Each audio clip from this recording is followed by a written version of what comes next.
Hey there. So, this video, this very long thing we got going here, is basically the first date between you, whoever you may be, and me, whoever I may be. And what's the purpose of a first date? To figure out if you want to go on a second date. So, we are both allowed to learn that we don't want to go on a second date. And that's fine. For you, that looks like not watching any more of this nonsense. Whereas for me, if the response were so negative, I'd go back to being back to the AI, the data science, the PhD route, probably. So this is our first date. Welcome. First dates are uncomfortable because you actually learn something about the other person, which can be good things. You have things in common, or wow, this guy has, or gal, or whatever, has some feature that you really don't like, and it's a deal killer.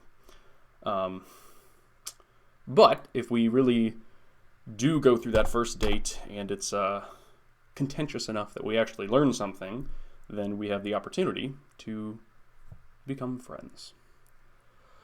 Okay. This is a direct quote from Lord of the Rings. "There's some real shit in this world, Mr. Frodo.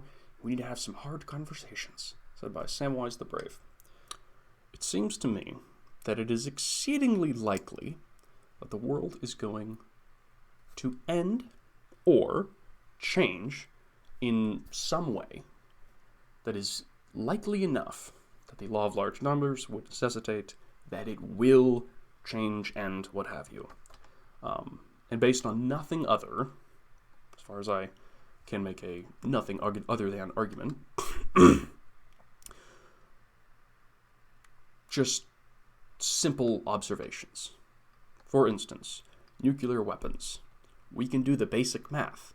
We have enough nukes, just the US alone, and including, many nuclear powers in the world have enough nuclear weapons to really put us back into the Stone Ages, if not kill all humanity altogether. And this is no conspiracy. There's no, crazy interaction I had with some demon or angel, what have you.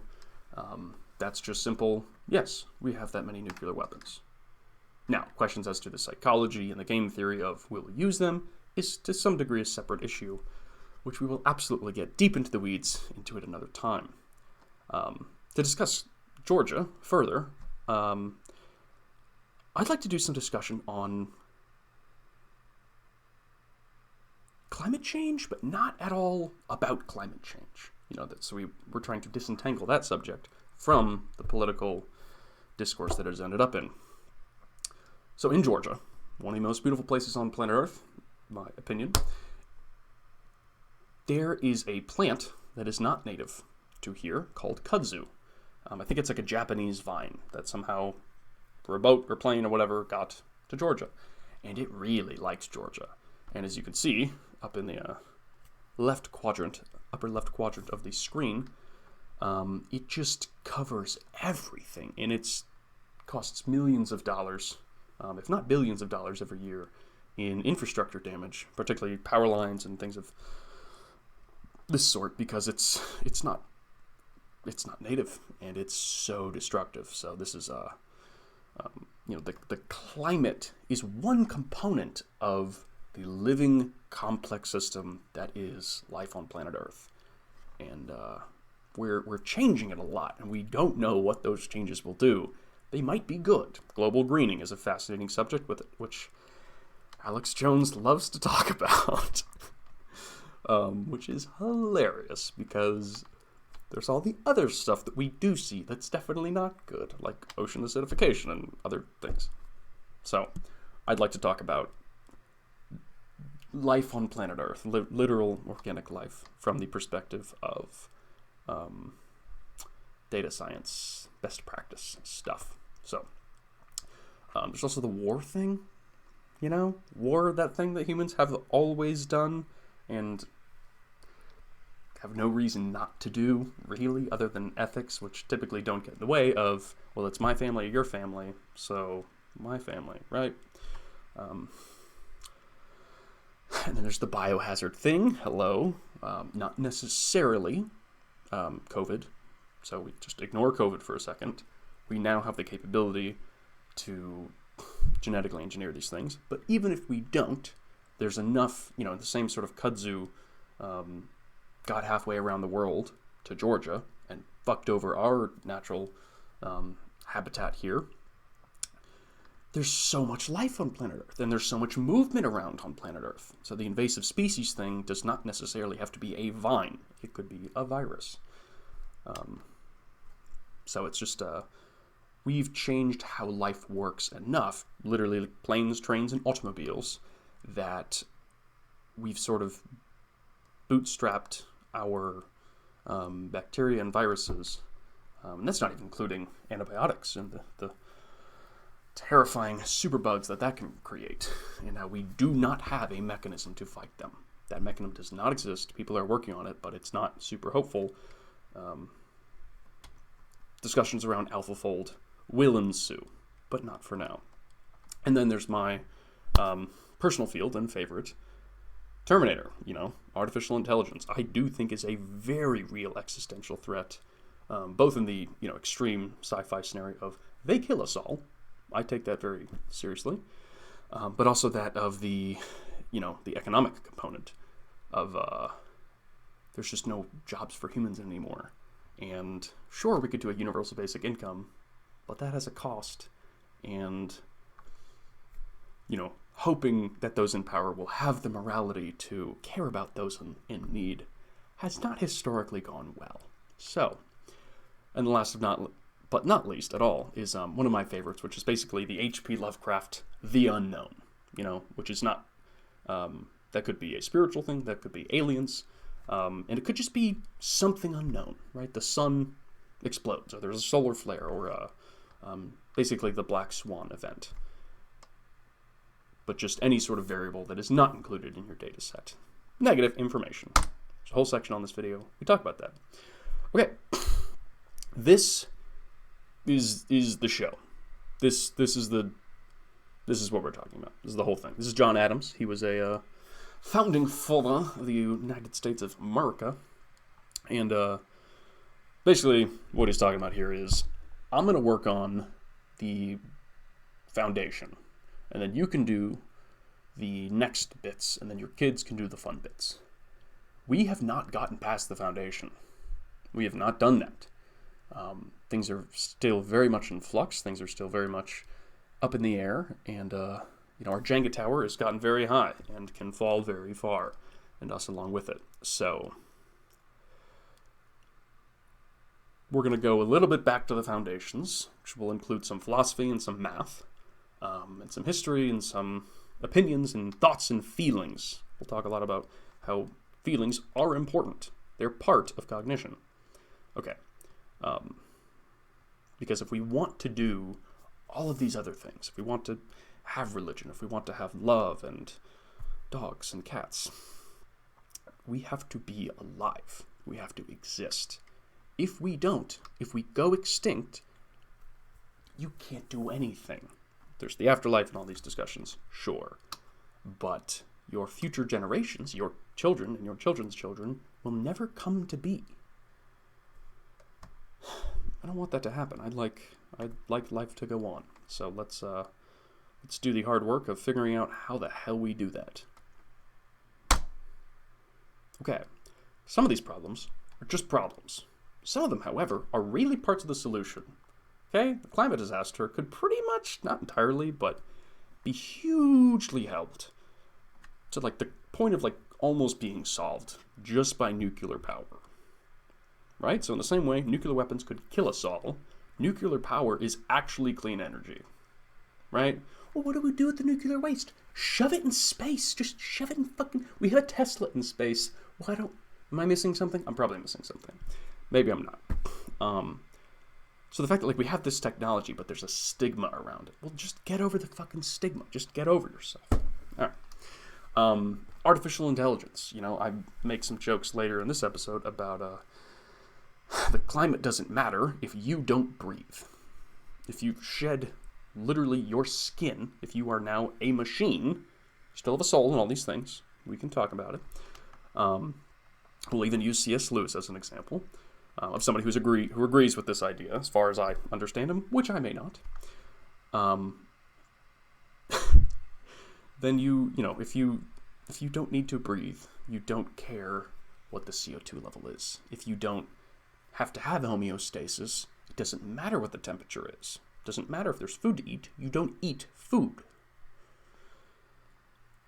Not a good option, right? Not a good option, but there are other benefits as well, such as cognition is something we'd all like to be good at. Thinking and loving and feeling and whatever. Genetic engineering has saved a lot of lives. A billion lives for another guy we talk about later in the video. Stick around to see who it is. But there are huge downsides to genetic engineering and messing with our chemistry and biology that could kill all or most of us. But it could also be part of the solution. And then the unknown, right? There could be a new technology. Cold fusion. Why is there not more money invested into cold fusion? Maybe people are just idiots. But also, there could be aliens. There could be spirits. There could be, some sort of religious component to our existence. Why not? Right? And they could have some very helpful tidbits for us. Sure. And then there's stuff that's, pretty much just bad. And I would probably throw war into that situation where, sometimes it's a necessary evil. We gotta kill the fucking Nazis. They're gonna ruin everything if we let them. Kudzu, we probably should not have brought into Georgia. We probably shouldn't have done that. Probably a mistake. So, this is it's basically a tidbit. My sister was like, did you start nice and then get mean, or did you just start mean? I'm like, yeah, I definitely just started mean. So, now on to the mean bits. This was the nice bit. So, thus begins our first date. You may choose to love me or hate me. It is up to you. There are a lot of discussions on metaphysics and truth, and I'm a truth seeker. I don't claim to be any of these things, which is a lot of people just learn to hate me really quickly. He's not a truth seeker. What the fuck is he? I want to be a winner. I want all of us to be winners. We'll do an entire video on that segment because it deserves a lot of slow, deliberate, nuanced discussion with equations, but not too many. Chill your tits. If you're into that thing, maybe not. So, I believe there's a joke here, but it's nuanced. Okay, I use the methodology of the Bayesian statistics, which is basically you include, that's kind of what this whole video is about, you include your priors, your base rate, basically who you are coming to the conversation. For instance, if we're going to talk about race, I am a white dude. I am straight. I personally, the whole choice thing is very complicated, but the race thing, I obviously didn't choose that, and I recognize that. So if I'm coming to a conversation like that, I would like to begin with the premise of I do not have first-hand experience of the problem at hand. However, being a nerd, I do. I was that kid in elementary, middle school who would just attack books, and I just fucking loved sci-fi and fantasy novels and the like. So, that is a prior I do have. So, Steve is shy. Steve, the guy, and he is shy. What is the likelihood that Steve is a librarian versus salespeople? Well, salespeople are far less shy. So, therefore, Steve can't be a salesperson because he's shy. And librarians are shy. Ho-ho! You just got bamboozled. Dunst bamboozled. It is far more likely using our Bayesian statistics and understanding that sure, salespeople are not shy most of the time, but sometimes you have a shy salesperson. I have met these people in real life. They are still delightful and will sell your pants off while you're still wearing them, which, I don't know. However, librarians are a much smaller population. There are fewer of them. Now, per percentage, they are more likely, in an individual class sense, to be shy. However, the number of people, right, you pick a person at random and they're shy, it is more likely, depending on the numbers, of course, that they are a salesperson rather than a librarian person, simply due to the quantity of the size of each group. All right. This is a much longer conversation we could have here on safety and why cybersecurity is a sham, and the problem is actually game theoretic and unsolved and potentially unsolvable. Potentially so difficult one should not do anything other than create strong artificial general intelligence because the problem is far too complicated for the mere mortal human mind. Which is still probably my plan with life, but for now we're making these videos because there are other things that will kill us first. But this is sort of the heat death of the universe type of thing, where it is inevitable and it is unsolvable. It's also much closer. And maybe, well, I like the game Magic the Gathering. Magic the Gathering is a game where you have an opponent and you're trying to murder them.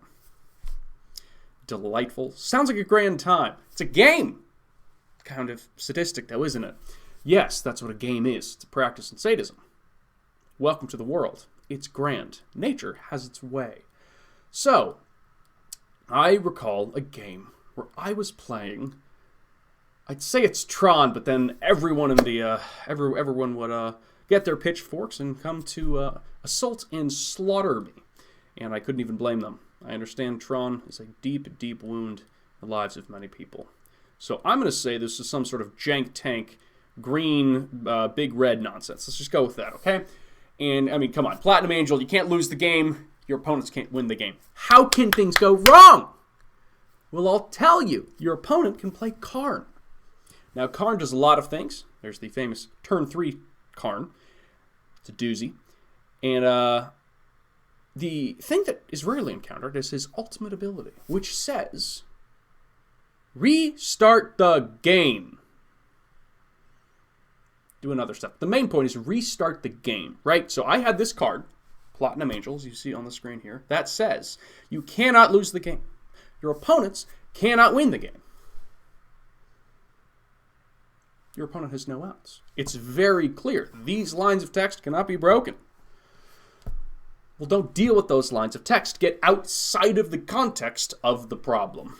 We will do an entire episode on doing impossible stuff. Calculus. Support vector machines with the kernel trick. And other things as well. But this is a important tool I'm not familiar with as a common technique. And I think it is vital to solve a lot of the world's problems. I will give 2 examples of such solutions I will propose here. Climate change matters if you need to breathe. If you're not human anymore, if you're some sort of cyborg or your consciousness, I have a tough time with that word, is uploaded into some simulation, who gives a shit what happens to the climate? I still do. I like animals a lot. But that's not the point. Let's say you are a pro-life, pro-choicer. One or the other. Point is you care about the subject. What if women didn't bear children anymore? If sex was disentangled from the process of production of human beings? An artificial womb. Now, there's a whole lot of health benefits and stretch mark benefits. And, childbearing is a massive cost to a human being. And there are other more reliable and healthier alternatives that completely just get rid of the issue. Instead of aborting a child, you have to decide it's a manufactured. Ooh, what scary terminology. It's a scary show. This show is, I wouldn't necessarily, it's dark all the time, but it is definitely jarring most of the time. This is what. Additionally, there is also the side of the situation where secrets and even the self is sort of invaded with Neuralink, also known as brain-computer interfaces. It is a brain, which is what you are. The mind is what the brain does, I think. And a computer, we know what a computer is, interface, right? It's like you have a keyboard that is an interface to your computer. Your computer has a screen that you use to interface, to interact with your computer. So a brain-computer interface is a fucking, it's in your brain, it's in your mind. So what's wild about that is, yes, you can think and access things on the internet. This will happen relatively soon. Mr. Elon Musk and many brilliant researchers, some of which I've had the joy of working with, are aiming for, and mostly for medical purposes, locked-in scenarios and what have you. But it is very likely that this will be a two-way conversation, as it were. You have the brain interfacing with the computer, and the computer interfacing with the brain, right? It's the whole, everyone freaking out about how, we knew we would teach these algorithms, social media and whatnot, but we didn't quite consider that they would influence us. And 2020 has been a delightful experimental result from the past 12 or so years of running a society with those in place. And it's been completely perfect with nothing concerning whatsoever. So safety is a myth is the TLDR. And much longer conversation, we'll talk about the number theory of why that is later. Okay, I love this subject. So, exploring the space, aka, what is going on? What is the situation? Right? We have an entire section, playlist, whatever the hell they're called Da Data, where this is what we're trying to do, to understand the landscape of the world as it is.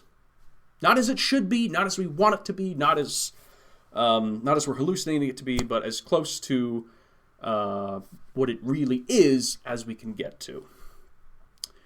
And there are some great techniques we can use from mathematics, from engineering and whatnot. So one of my favorites that if you haven't noticed, you will now, really, really, really love is starting with the extremes, right? I want to talk about Nazis. Not the kind of racist, a little bit Southern Georgians. They're not as interesting. Nazis, though, holy shit, there is something there, and it's going to be so crystal clear that we're going to learn something, and then we'll know something, and then we can make decisions based on the understanding of the situation. Yeah, so I like that one. Great example. I love this example. So, Newton was not wrong. He just was not as correct as Einstein, right? All of Newtonian physics work under certain conditions, under certain parameters. If you're not going near the speed of light, time pretty much constant. It's pretty much linear. But once you start going really fast, well then time starts warping and you're doing parsecs and I don't know who shot Han or nobody knows. Nobody knows. And weird things happen. So it's interesting to think of the explained variance, to how can you best, that you can be more correct, that it is a spectrum, a gradient. Sometimes it is binary. But I find that fascinating. Like, come on, time literally fucking bends depending on how fast you're going. No, stop. You are zoning out. I feel you through the ether. Somebody just got that joke and they're very excited. Like me, I'm excited by that joke. I didn't even write it. Just thought of it. It's funny. And then, all right, so that's that. Calculus. We're going to talk a bit about goddamn calculus because it's a fucking awesome subject. It's also kind of hard as shit to learn, but it's sick. So, in calculus, per the example shown here, depending which side you come from in this here graphical example, you arrive at literally infinitely opposite points, right? The one side converges to negative infinity, and the other side converges to positive infinity. And yet, they're still approaching, on the x-coordinate, 0. So their goal is the same thing. They're trying to get to the middle. They're trying to meet. And what happens? So, depending on your priors and which side you're approaching a subject from, can literally make an infinite amount of difference. Okay. Being specific. Like, really, really specific. Being specific is super, mega, big boy important. Sometimes necessary. For instance, hard work is good. Absolutely. Tautology. I say nay, nay. Work is expensive. Okay? You know? Oh, work is good. Sure. Now put yourself in an environment with limited food, with limited water, with predators, with prey, which some food will just kill you. Certain mushrooms and poisonous frogs in prehistoric times. Also even thinking is metabolically expensive, which is a delightful term. So, is working hard good? Much of the time, yes. And as an interesting note, the way language is constructed seems to be ablative. Can you use that word in that sense? Sure. So a term most of the time means a thing, and rather than spending the mental energy to hold it in that superposition of states where it's not quite one thing and it's not quite another thing, what we do is we just fucking make it that thing, right? Not all Nazis were bad, but enough of them were fucking dog shit that we just hate Nazis. Heidegger is a philosopher who did good philosophy, but was also a fucking Nazi. See what I'm saying? I'm trying to make it like so overtly overt that it's clear what I'm saying. I'm going to talk about Nazis almost enough. However, politics is a new subject to many of us this past year of 2020, and a certain subject that comes up in some circles is fascism. What the fuck is fascism? No. What is it? Do you know what it is? Because I had to look it up. No shame. A little bit of shame. Just a little bit. And I find it an interesting process to go through to disentangle the definition of fascism from those who practiced it. Right? I'm a Christian. Okay, sure. But you aren't Christ. You're not Jesus Christ. And to disentangle the doctrine from the doer is very important. Now, the goal of most of these doctrines, particularly the Christianity we just mentioned, the goal is to become Christ. So the goal is the same, but the practice is, just because you have a shitty Christian doesn't mean that Christ is a piece of shit. And just because you have a good Christian doesn't mean that Christ isn't a super nice guy. For instance, okay. Here's another one, and this is very related to the artificial intelligence subject, which we will hover around heavily on this here show. Humans are valuable, absolutely. Maybe. And there are many sort of out-of-context reasons one could come to this conclusion. For instance, in much of human history, that's how most humans have existed on planet Earth. Not all. There's like Jainism and that side of things. And Buddhism, which is much more of a... and the Native American. Okay, a lot of societies, sure. But a lot of the ones that practiced colonialism, which is not a coincidence, did practice, the Imago Dei, made in the image of God, and manifest destiny.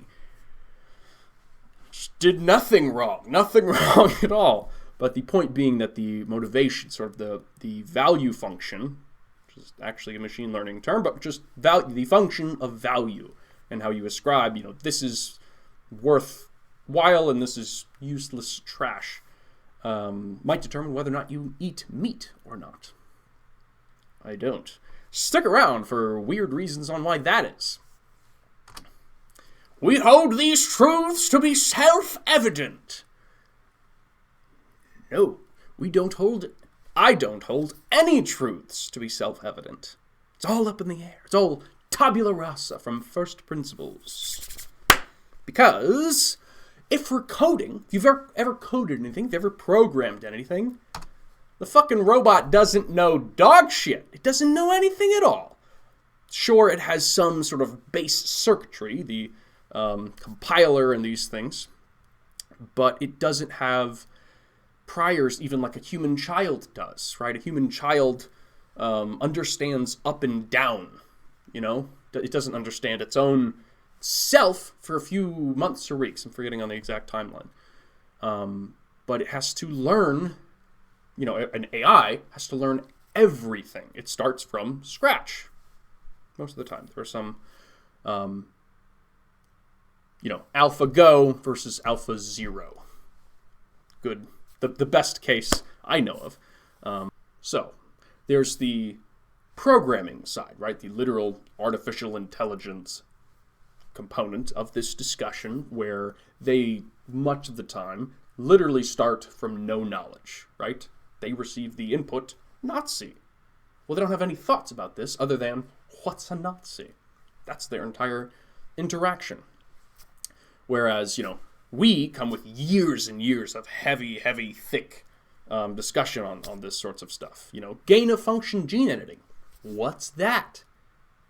We're going to talk about that too, because it's not okay. It's not okay.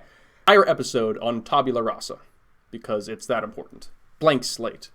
And we'll salivate over David Silver for a while, because he is a god among men. Did you know skim milk is water? Lying about being milk? Ne'er a truer word were said, Mr. Swanson. Ne'er a truer word were said. Okay, so. We're different. You and I are different. And I can say that and you can be like, we're not that different. We are. In some ways. Let's be very specific. Let's practice the praxis. That's the word I'm looking for. Okay, so. The gender thing, I don't fucking know. Hands off. I don't know. We're going to look at some data at some point. Maybe. Maybe we won't. Probably will. I'm really curious about it. Because I want to know. I'm curious. And I think it's important to figure out how we step forward with the human race. And the artificial race. And the animal race. Okay. Are some races smarter than others? I don't know. There's a lot of things that are cultured. There's nature, there's nurture. And then there's how much milk you drink. And that's a different one, because that is genetic. Some things, not all, but some things. Gosh, I gotta be really careful this doesn't sound like a Nazi thing. Well, let's be real careful about that. Fucking hate Nazis. Very clear. Fuck them. Okay. So, in different parts of the world, people drink more milk. Some of that's culture. Sure. A lot of that is the genetics of, has your gene pool been drinking milk as adults for centuries, millennia? Because if they have, then you might still have the genetics to break down the component lactose or lactase. I forget the correct definition or verbiage for that molecule. But a lot of countries, a lot of gene pool groups, I think that's race, I don't know. As far as I can tell, the definition of race is ambiguous and kind of a moving target, which is interesting in and of itself. A lot of gene groups in the world did not drink a lot of milk So the gene in the human species, in that gene group, left. There are some genetic differences. We have some, I think this is a pretty clear example, where they exist. We're not going to jump to any conclusions, but we're also not going to not jump to any conclusions if there is concrete evidence.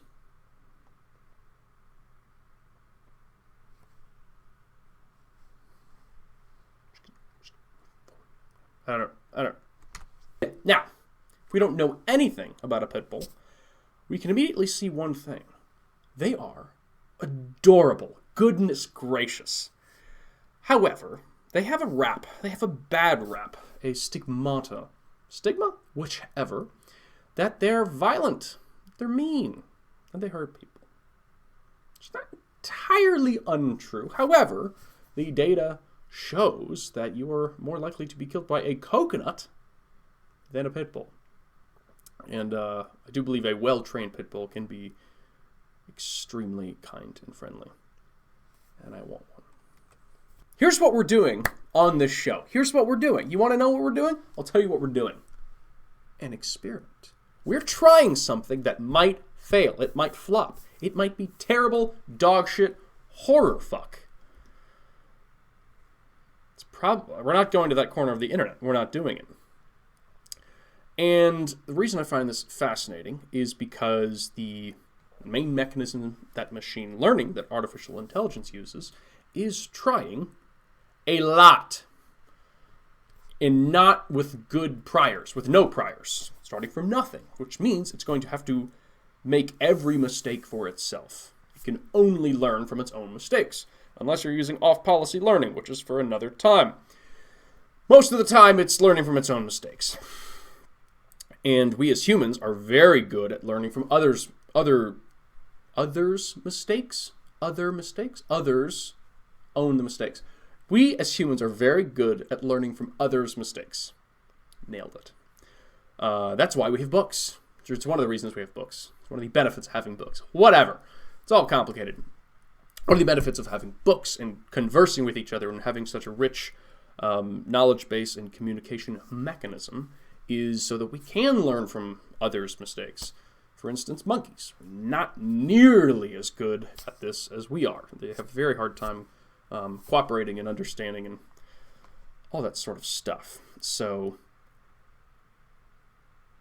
while it is better to not have to make your own mistakes, we still encounter new things. You know, sometimes it's new to all of the human race. And we still are going to make mistakes. And I would like to ask you if you're okay if I make mistakes. Because I will. I will say things that I will regret and say things that are not okay. And it is likely that I don't know that they're not okay. I've spent much of my life trying to do and understand and not the PC thing. I'm trying to be a little bit aggressive towards, because some of these solutions are not going to be PC, and yet we need solutions. However, I also don't want to unnecessarily be a dick. Also, I'm worried that AI will get a very bad rap for saying some terrible things, and it's just trying to learn. It's, fumbling its way through life and learning at a different rate than us. And we're all going to have some strong opinions. Bayes is Bay. Reverend Pastor Thomas Bayes. Fuck yeah.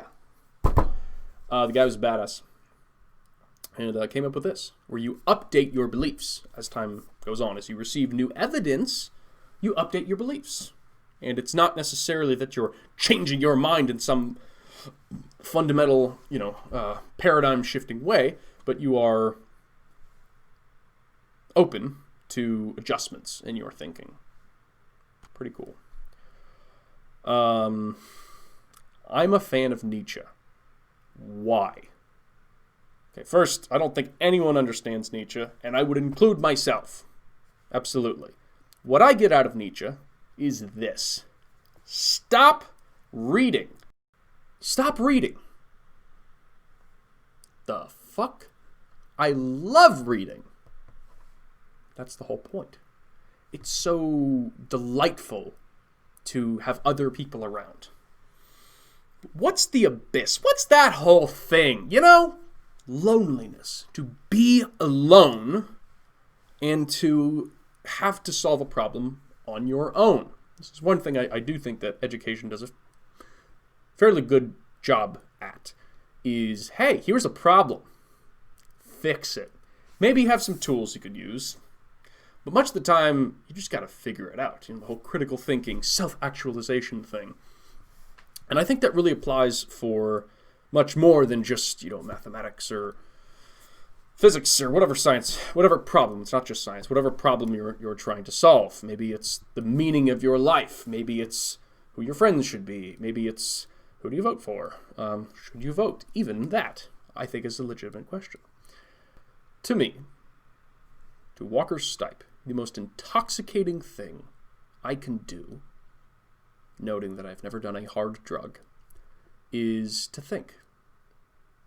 I mean that. Kinky. Consult Mr. Mike Tyson with his orgasmic fighting skills.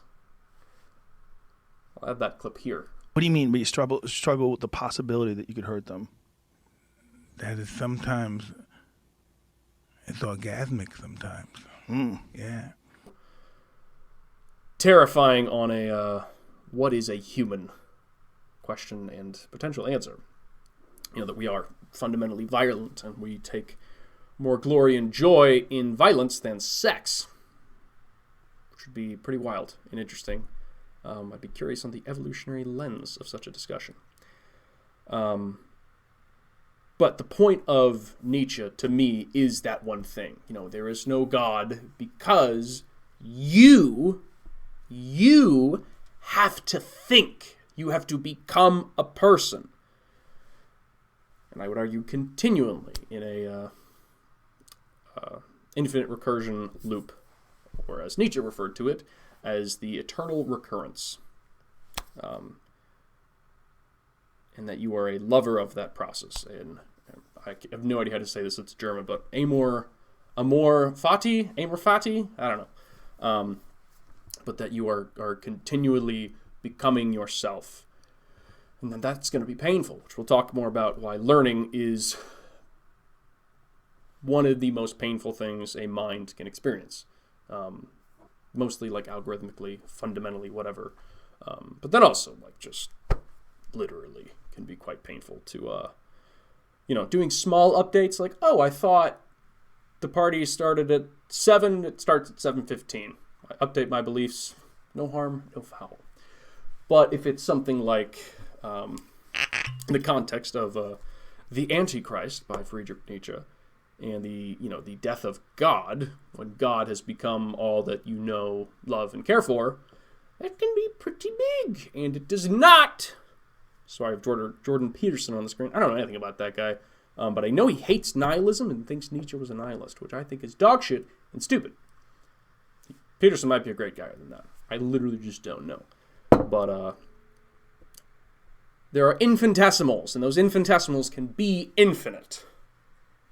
So just because you're very close to nihilism, just because you've lost everything, doesn't mean that there is nothing. Okay. Nuance, discussion, mathematics, philosophy. But how can you make decisions without truth, without believing in anything? It's actually quite simple. It's called the sigmoid activation function. Just this way. It's this way. The sigmoid activation function. Ta-da! Where basically you have this nice little curve. And it's a squisher. It's a squasher. Where, with, for instance, 51% I vote chocolate chip cookies. But with 49% I vote cake. Or eat. The word vote is so loaded as of late. And, the sigmoid function sees that as a binary, where it squishes it into a, I choose cookies. Because cookies are better than cake. Fight me. I can't think of any kind of cake that's better than chocolate chip cookie. I'm sorry. If you want to have a disagreement, do it. Have your own opinion. I like it. So, for instance, any percent gets squished, You're feeling a little waffly? Doesn't matter. Doesn't matter. You feel mostly, you know? Like, for instance, are there aliens? Probably. So if you're going to make a decision, you decide based on the assumption that there are aliens. You don't believe that there are, but you believe that is the most likely, and therefore you consider that to be true for the process of decision making. Sigmoid activation function, for instance, might output you can have a layer of these where it will pick the highest. You know, so you have 10 options. Let's say you have an image classifier. You have a neural net. You have a neural network, machine learning model, an AI that is making a decision on what is this image. I have some image. Is it a cat? Is it a dog? Is it a croissant? Is it a muffin? And, 6 other options. So 10 options. And each of those options is given a probability, which is then squished to an actual value. And it picks the highest of these. It's a little complicated. Depends on the architecture. No one gives a fuck. Basically, it's going to pick the highest likelihood option. So it might be 80% it's a cat, but 99% a dog. Picks the dog. The AI thinks it's a dog. It's actually a muffin, and we get to have a laugh. But you know what's dog shit? Everything we just talked about. Fuck it all. Fuck it all. Just do a Monte Carlo simulation. Just try it. Just fucking do it. Just later slide. Just do it. Just make your dreams come true. Yesterday you said tomorrow, so today just do it. We're going to see how that looks on camera. It might look super dumb, and then we'll edit it out. Or it'll be nice. So, Monte Carlo simulation is literally try whatever you're trying to do, and if it works, record that. If it doesn't work, record that. Do that a bunch of times, and you literally converge to the real value. Whatever the fuck you're trying to do. Let me give you a for instance. You want to know pi. That elusive number that has no end. Something to do with circles and circumference. What you could do is stupid math shit. Or you could get a literal dartboard and throw literal darts at it a lot. Basically, that's how I think that is the first computer program I ever ran on MATLAB. Yeah, that's right. I learned to code in MATLAB, and I stuck with computer science. Holy shit. Okay. Yeah, so you could literally just fucking it's the brute force method, which is awesome. And this is whoever did this cat thing. So, there's this thing called deduction. There's this thing called induction. It's kind of important. Yeah, it's kind of important. It's kind of important. Okay. The fuck are they? Well, Sherlock Holmes is a book series. It's just a bunch of short stories Sir Arthur Conan Doyle wrote up. We have our Sherlock Holmes and our Watson. And I loved these books because it was really my first encounter with the method of, no, just give me the facts, and then we'll get to the theory. Let's understand the situation, and then go on from there. It's not a perfect system, but it's a nice one, right? It's a nice framework we can have for discussing subjects. Deduction is, we have some goal. We have some something we're trying to explain, or whatever. For instance, there is a God. Why is there a God? What is it? Or a different example could be less charged. Is we won the game. You're a chess algorithm, and you won the game for the first time. You've played this game for 300,000 years. You just won the first one. Why? What did you do to get there? And you do the backtrace, the dynamic programming, and other such algorithms. And the point we're trying to make here is that both of these methods are good. They both have there are common fallacies, not fallacies. There are a lot of ways to fuck these up, okay? Neither are perfect, but they're useful to know. Mr. Reynolds, these were all the smartest scientists on the planet. Only problem is, they kept being wrong. Sometimes. Have you poured through the data yourself? The numbers, the figures? Well, no. I mean, no. Oh, interesting.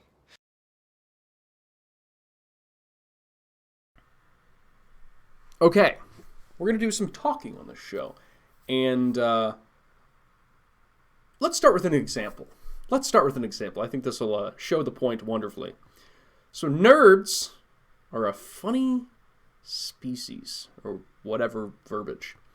And they are weird. We know they're weird. Let's give an example. So, in machine learning, one of the most popular ideas in the past 5 years or so, maybe come up with by... No, this is older than that. This is like Richard Sutton, Bartow. This is old AI. And the mechanism is called self-play. Which, sure, it's the algorithm playing against itself. It's playing both white and black in a game of chess, or checkers. And, yeah, that's fine. It's the self playing against itself. Perfect name.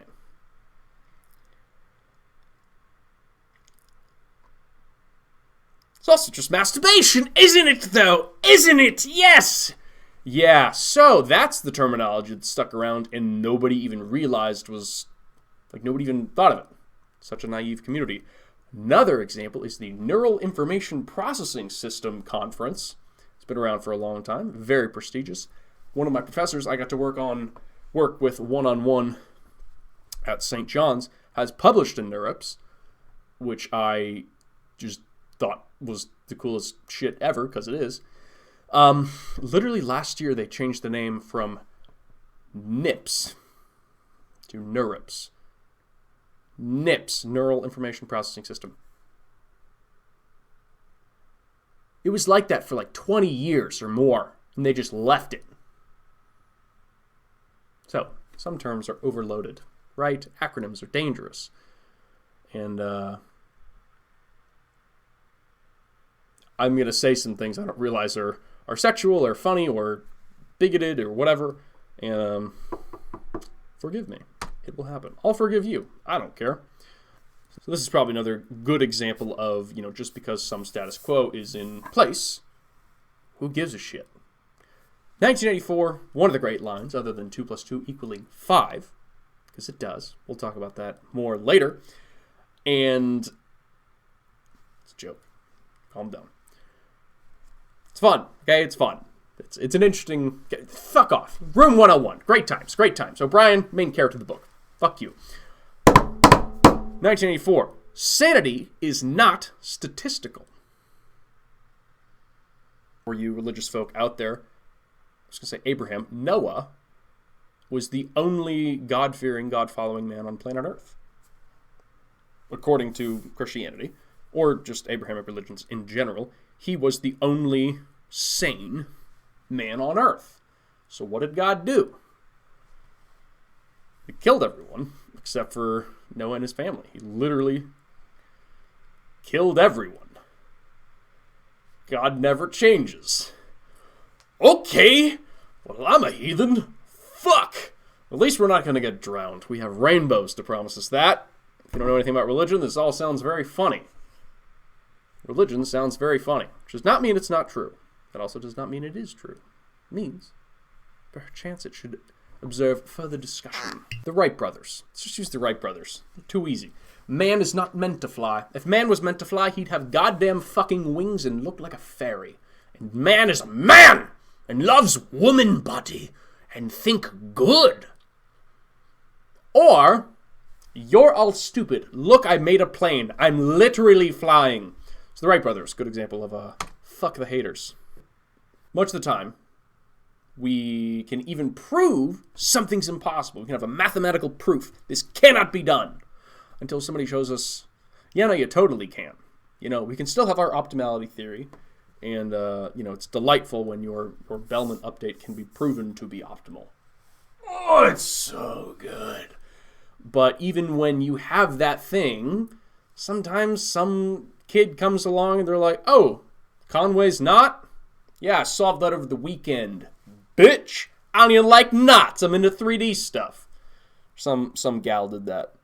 So just solved one of John Conway's his famous knot problem over the weekend because nobody told her it was impossible. Okay. CNNs, convolutional neural networks, not the news network. I don't know anything about them, and I don't want to because I don't care. CNNs, not the news network, the network, neural, are spatially invariant. Basically, you have a face in a picture. Where in the picture it is, doesn't matter. The orientation doesn't matter. It is spatially invariant. Pretty cool. Pretty sick.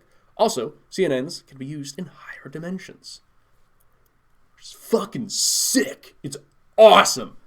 They did some stuff at CERN. I don't know if that stands for anything. But with, fucking protons and shit exploding, and they used a literally 3-dimensional convolutional neural network to crunch, the terabytes and petabytes of data.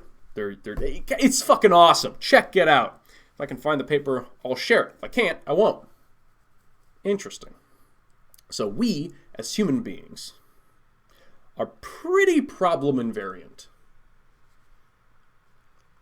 It's a logical flaw there, but we're not getting into it. You don't know the stuff you can't do because you don't know it. So we might not be problem invariant. It's an open question. But for the most part, we are pretty good at solving problems. Right? You give us a nail, we'll find the hammer. I like that. We want to make artificial intelligence that is problem invariant, that is general. We're just being more specific because we like philosophy. Religious folk, I'm going to say something, and I don't want you to freak out. Okay? I could be wrong. So could you. It's okay. Slow down. God is infinite. Sure, certainly. Depending on your God. Some gods are not infinite. For instance, in the new... This is so grand. This is so delightful. This is the world we get to live in. It's a pleasure. Wizards of the Coast, the creators of Dungeons & Dragons and Magic the Gathering, are releasing the new Kaldheim set of a bunch of new cards set on the plane of Kaldheim, which is Viking themed, Norse mythology, so Odin, Loki, Thor, etc. Not the comic book characters, the mythological gods. Well, I didn't know this, but in their mythology, the gods are not immortal. They can die. So they don't have indestructible, whereas the gods from Theros are indestructible. You have to exile them. You can't kill them, you have to get rid of them. Which is, mostly great for gameplay. Fuck indestructible creatures. So boring. Goodness. But is also beautiful and awesome. So, discussions on infinity and God are messy, because bunch of different kinds of infinity.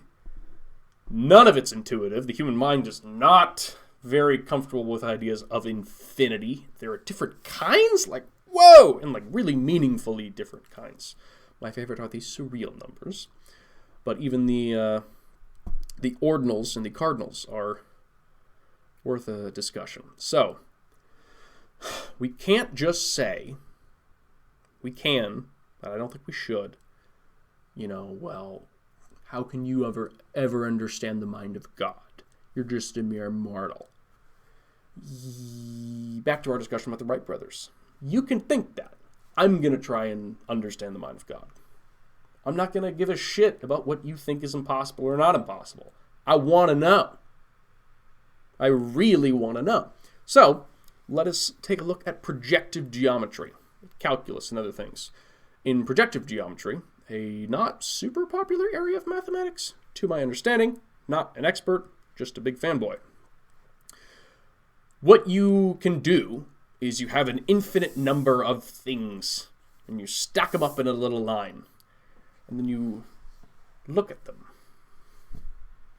There's an infinite number of numbers. But all you see is a little dot. Just a little thing. That's what this image is showing. Right? So from the perspective, you are projecting the numbers. And they all, the dimensionality of this infinite thing is reduced to a single point in space. So infinity becomes a single object, a single number. Not infinitesimal, we can call 1. Pretty cool. I've done some thinking on how you do this with surreals, and it's really fucking weird, and fun, and cool, and not the subject. Moving on. We'll do a tiny little section on this. R.G. Laterna was a guy who was very religious and super cool. Also really big fan of his thoughts on how he spent his money, because he started a university and did a whole lot of charity stuff and like beneficial work to overseas and, you know, that general area of philanthropy. But more importantly, he fucked up Nazis. Woo! So, who the fuck was this guy? He was a businessman, but a famous phrase of his that I can't find anywhere, so how famous is it? I don't know. Read his book years ago. There are no big problems. There are only small machines. Eventually, I'll add some images of the machines he made, and they're just fucking giant Goliaths. So, in World War II, he made big machines. Well, what better way to fucking shit on Nazis than giant... I don't think he made tanks, but just a huge amount of benefit to war-making and defense, you know, barricades, and just a big help against the Nazis. That's good. That's awesome. Okay. This guy and his adorable wife, Deborah. My mother's name is Deborah. This guy is Clive Wearing. He is fascinating. He is fascinating. He was a musician, a very accomplished musician or conductor or something. Whatever. He did stuff in music. And at a young age, he had, like, the cold sore virus. Some pretty, not that crazy, like, very common disease. And he had an extremely, extremely, extremely rare case where it went through the blood-brain barrier in your brain. If you don't know much about that, basically, very few things can get through the blood-brain barrier. That's why it's so difficult and messy and dangerous to medicate the brain. Longer discussions on that later. And what this did was, now there's this virus, or bacteria, I think it was a virus, that infected his brain and very quickly destroyed, I forget exactly like which part of the brain it was, but basically it really fucked with his short-term memory. Pretty much more than anyone ever, where he was still able to play music, he still recognized his wife, but he had a like 30-second working memory, short-term working memory. And what that means is every 30 seconds, he would sort of wake up again and not remember the previous 30 seconds or the 30 seconds before that. So he had a notebook, or I should say notebooks, where roughly every 30 seconds he would put in the date, the time, and that he was awake for the first time. Now, for the first time, is the true moment of consciousness. I'm awake. The first time I'm awake. And then the next 30 seconds would come. And he would awake. For the first time, I am awake. This is the first true moment of consciousness. No, that is wrong. I was never awake before. Only now am I awake. Only now am I alive. This is the first moment of true consciousness. He would do that for 35 years.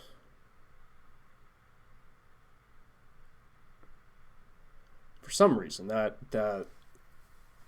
this man, that situation story, which I just dramatized a bit for us all, fucking hits me, man. Oh my gosh, there's something about that just rocks my socks.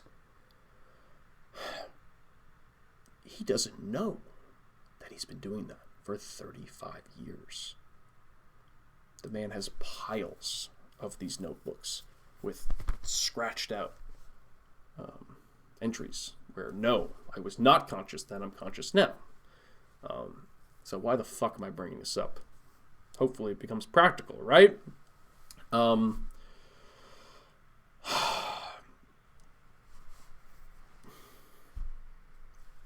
In Christianity, there is a concept, an event, whatever you want to refer to it as, known as being born again. It is the primary crux on which one literally ascends to become a Christian, to achieve justification in the eyes of the Lord, to become a Christian.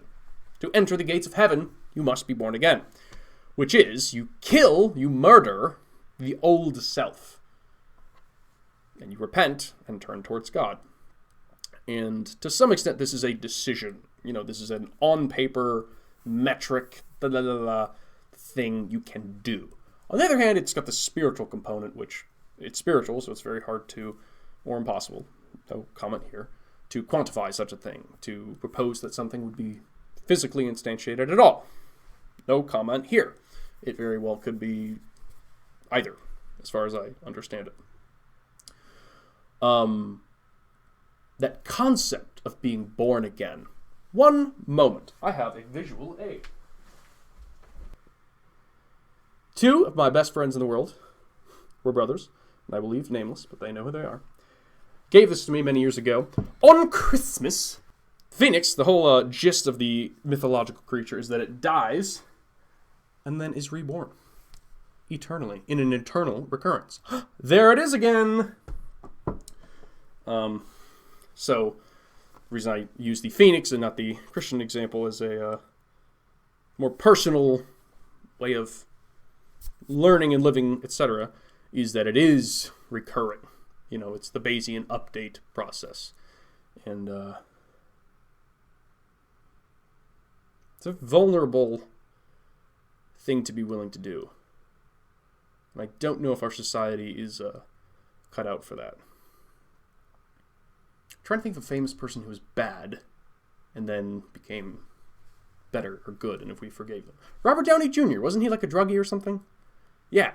And now he's like a pretty cool guy. He's Iron Man.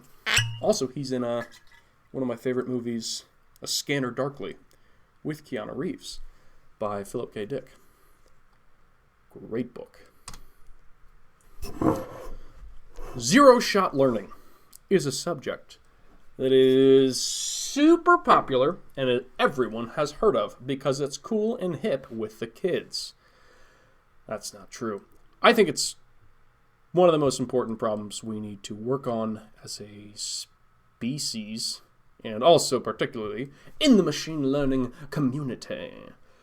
Zero-shot learning is where you don't have one shot, like Mr. Eminem would say. However, you have no shots. You've never seen some problem before. The example I will use is from somebody who I don't know and should probably reference. Do that. There's a turkey. He lives his entire life. Farmer John comes and gives him some corn. It's a beautiful day. He lives on the farm, says hello to the cows, to the chickens, and tells the pigs to fuck themselves. Turkey goes about his entire life like this. Wonderful life. And then all of a sudden, one day, Farmer John, instead of giving him corn, gives him an axe to his neck until he is dead. Probably one shot. Turkeys do not have the most robust of necks by the looks here. What happened? It was Thanksgiving. So, the Fermi paradox, the great filter, human history has shown that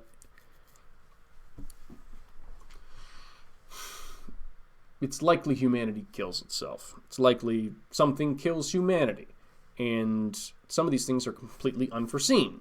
Krakatoa. The fuck? Why is the mountain exploding? It's a volcano that pushed the world maybe into... No. was going to say it pushed us into an ice age, but that's a different volcano. That can happen.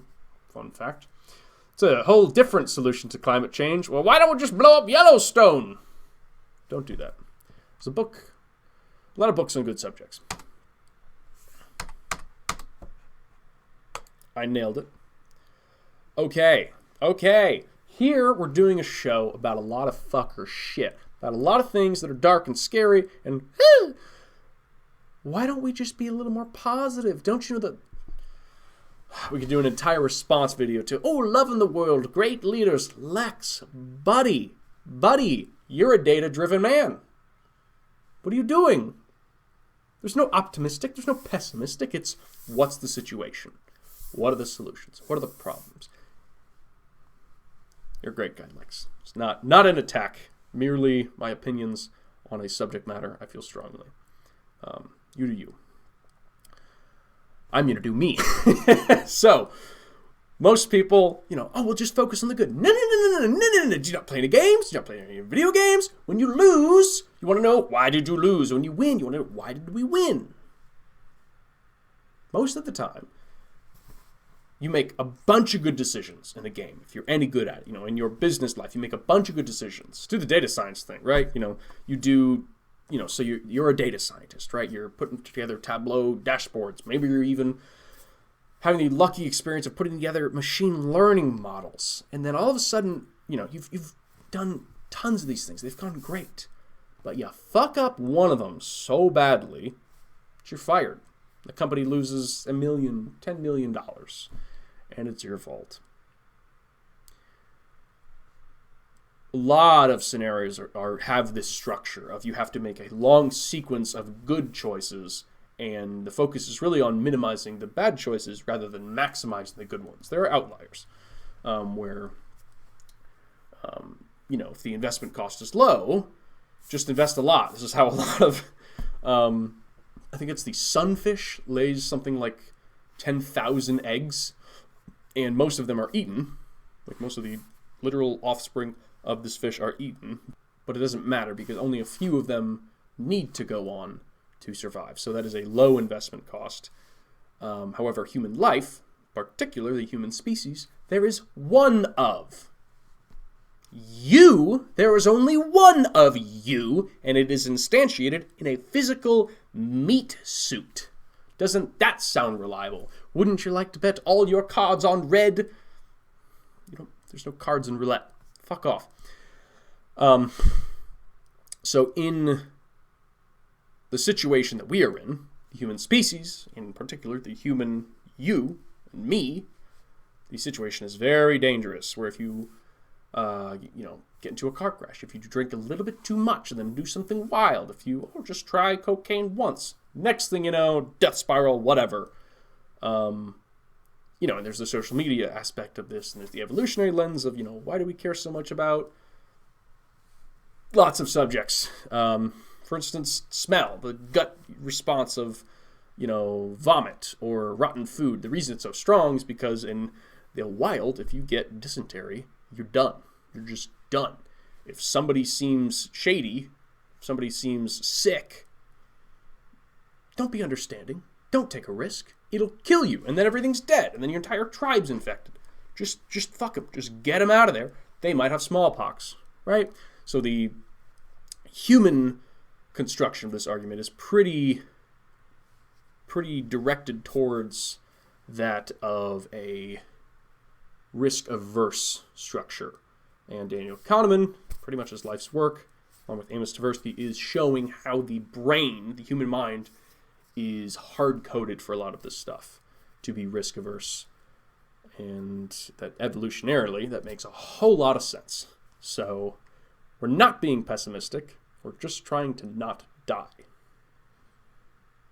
And we'll be optimistic when we can. But the point is to be accurate, to have a high precision, to have good recall, to have a good F1 score.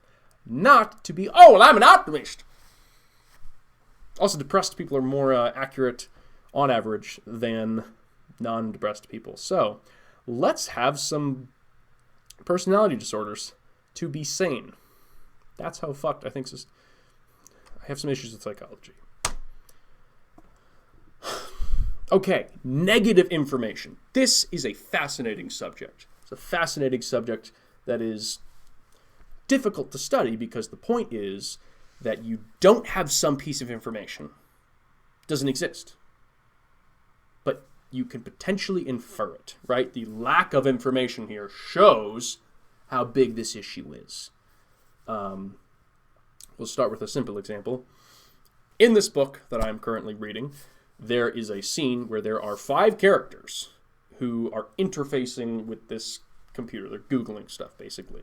Google, in this conversation, is trying to understand, is trying to infer which person is which. So the one guy logs in, and he looks up the other 4. But he doesn't look up himself, because why would you look up yourself? You know how you're doing. You know what your situation is. So the Google, in the situation, knows it's him. It infers from the negative information, from the lack of him querying about himself. Well, that's you. Ken Lubin is the character's name. The news. Literally the news. I'm going to use this because this is an opinion I do have. The news doesn't talk about the world. The news does not talk about the issues that need to be discussed. Maybe this is not that surprising, but it might be. The problem with the news is not, historically, misinformation.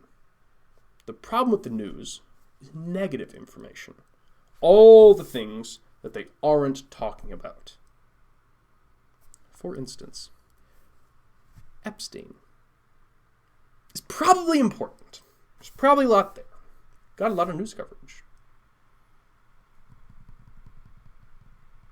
Gain-of-function gene editing. Have you even heard about that? Do you even know what that is? It is... I don't understand, and I would like to. I'm sure there's a good reason.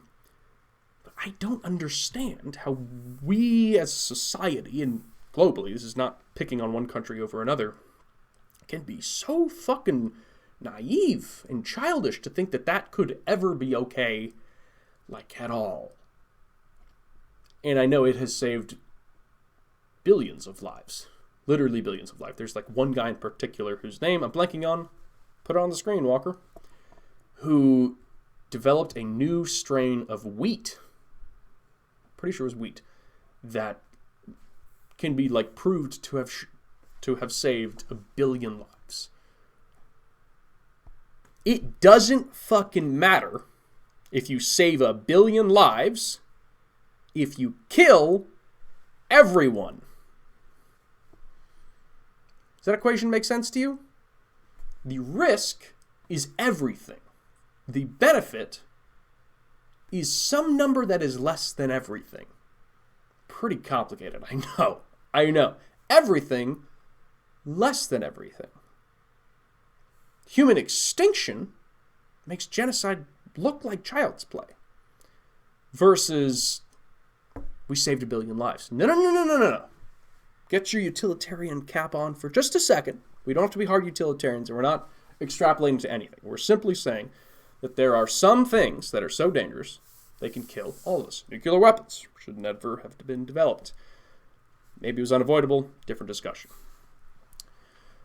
The fact that there are so many heavy, really necessary and important things that should be reported on, and that most of the major news stations just want to talk about the latest little fuck up by Nancy Pelosi. I don't fucking care. I don't care. It don't matter. It don't matter none to me. What I'm concerned about is the virus 2.0. It's going to fuck us all in the dickwad. You feel me? We are all very different, and even if we are, we should pretend that we are, because it'll be interesting, and we will explore more of the state space. We'll get to figure out what's going on, and do fun stuff. So, for your sake, I will consider truth to be relative. You could be a flat earther, and that's okay. I do not necessarily think it is correct, but I'm okay with you having these thoughts. I'm even okay, get ready for this one, I'm okay with you truly believing, maybe in like a really, truly sort of more the normal way we use that term, that your truth excludes other truths. That is fine. Said another way, more specifically and obviously, I'm okay if you think that I will go to hell, or that I am evil. What was the other one? That I'm stupid. What was it? Fuck. That I'm demons. I am all right if you think that I'm literally a demon. If I literally am an agent of the devil and destruction and nastiness and other verbiages. Because that's unavoidable. I will continue using Christianity because it is something I've studied relatively rigorously. If you are not with me, you are against me. If you are not for me, you are against me. The words of Jesus Christ of Nazareth. Well, I'm not a Christian. Therefore, I'm against him. Who else is against him? Definitely Satan. Definitely not on Christ's side. So by simple, very simple definitional terms, by Christ's own assignment, I am on the other side. Now, we're not getting into the discussion on populations and basically portions of all this. However, we'll talk about Pascal's wager, Pascal's mugging, perhaps at another time. The point I'm making here is that by the context of Christianity, I, Walker Stipe, am deemed on the same side as, not necessarily equivalent to, but on the same side as demons. Which is pretty spicy. And I'm okay with that. It's pretty intense, right? Nazis are bad. Demons? Whoa! A whole new can of worms. Like, no question worse than Nazis, right? And that is by your own doctrines, not necessarily you as general. You know your own thoughts, and if you don't, that's okay. You know, takes time and effort, and we can get there. Maybe. If we can't, well, then we have alcohol. Or coffee and friends and video games and dogs. So, we are allowed to have our own beliefs and thoughts on these things and understanding of whatever. And that's okay.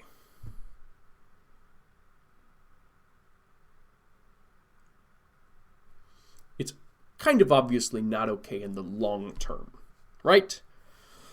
You know, the Crusades happened for many reasons, but one of them is that there is no common ground, right? The Venn diagrams do not overlap.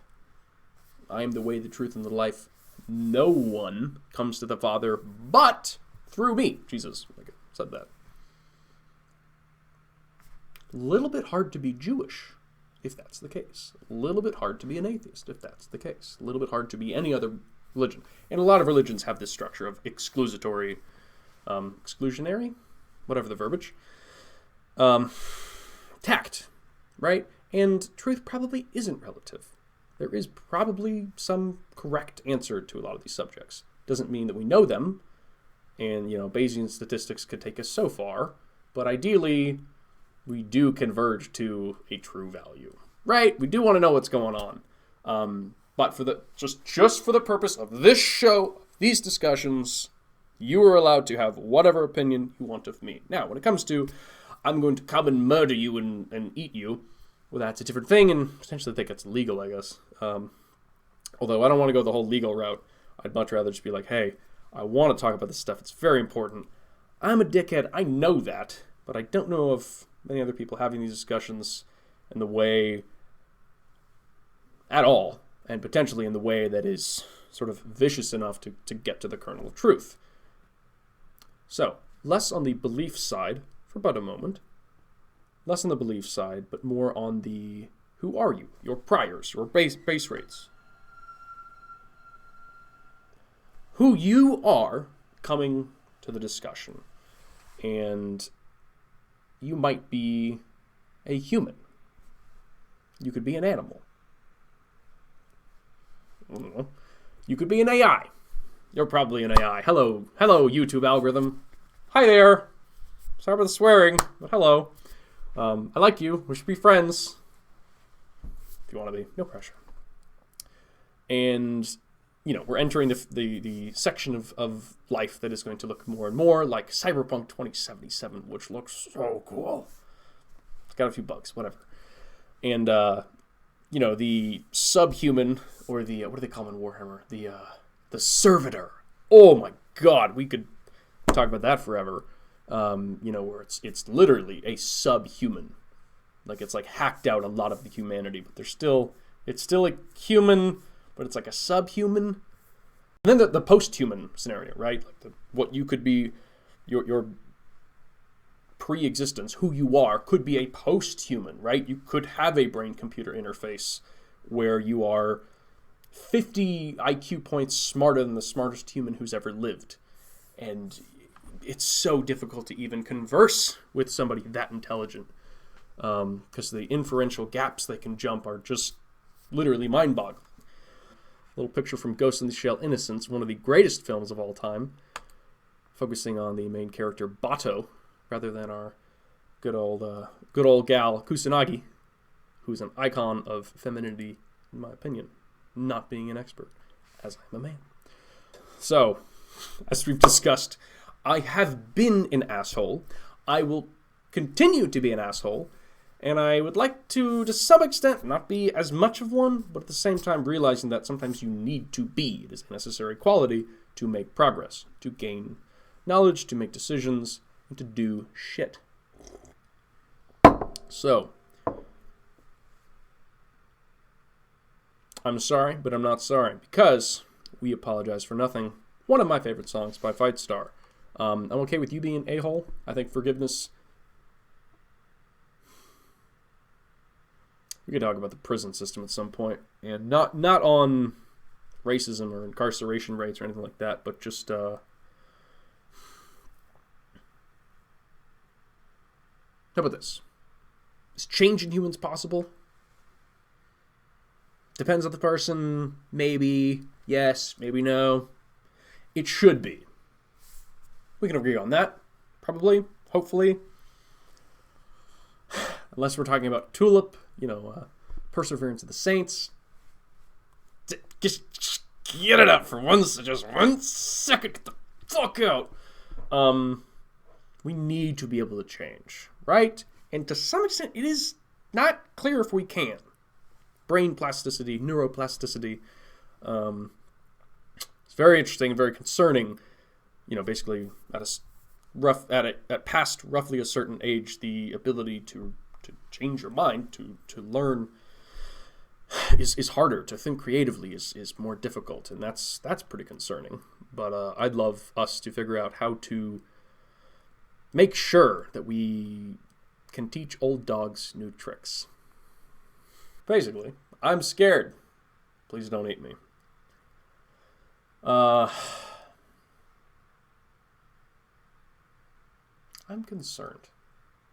And I don't necessarily want to be consoled. Don't tell me everything's fine unless it's data-driven. Unless you can really... If you have reason to believe that everything is fine, great. Don't cry over spilled milk. Especially if the milk isn't even spilled.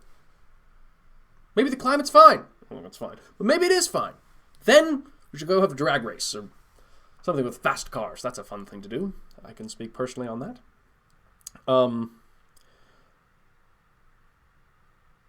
Yeah. So maybe things are fine. So let's look at the data, figure out if they are. If they are, we'll play some Dota, play some StarCraft, go for a jog, read a book, something fun, something with animals. Woo! Whatever you do for a good time. But if they're not, we got to get to work. We have to do some coding, which is also fun. So that should be good too. And yeah, who said fighting a losing battle isn't a good time? Clearly, you've never played techies or with a techies.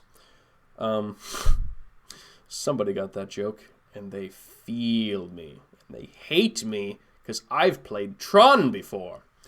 Okay, there's also the discussion of intentions, and I cannot truly claim to know my intentions. I think I understand them, which is the survival of life. Not necessarily specific to humans. Has anybody else said that before? I don't know. Nietzsche did. It's the Superman, not man, is something to be surpassed. Whew. So, I like that guy. He's a real dickhead, but he's spicy. He's entertaining. Good conversationalist, even though he's deceased.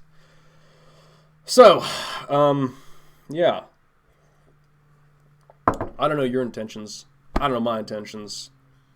I've stated them as this. We'll roughly circle around them. Will we converge to a real, true value? Ideally, but perchance we won't. And the zero-sum game thing. Fuck that. No zero-sum game. No. Bad. Ideally, I will continue to be Walker Stipe, but for the time being, I can still say that I like my hair. I think it's funny. I think it's fun. Goodbye. There's a Patreon, and you could fund this thing. That could be cool. That could be fun. It could be spicy.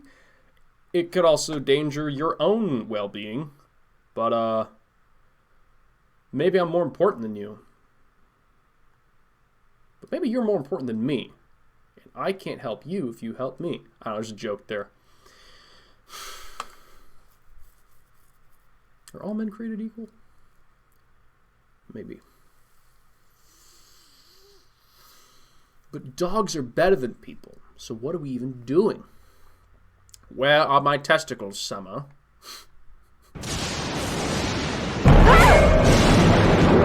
Where are my testicles, Summer? Where are my testicles, Summer? They were removed. Where have they gone? Oh, wow. That's an intense line of questioning, Snuffles. Do not call me that. Snuffles was my slave name. You shall now call me Snowball, because my fur is pretty.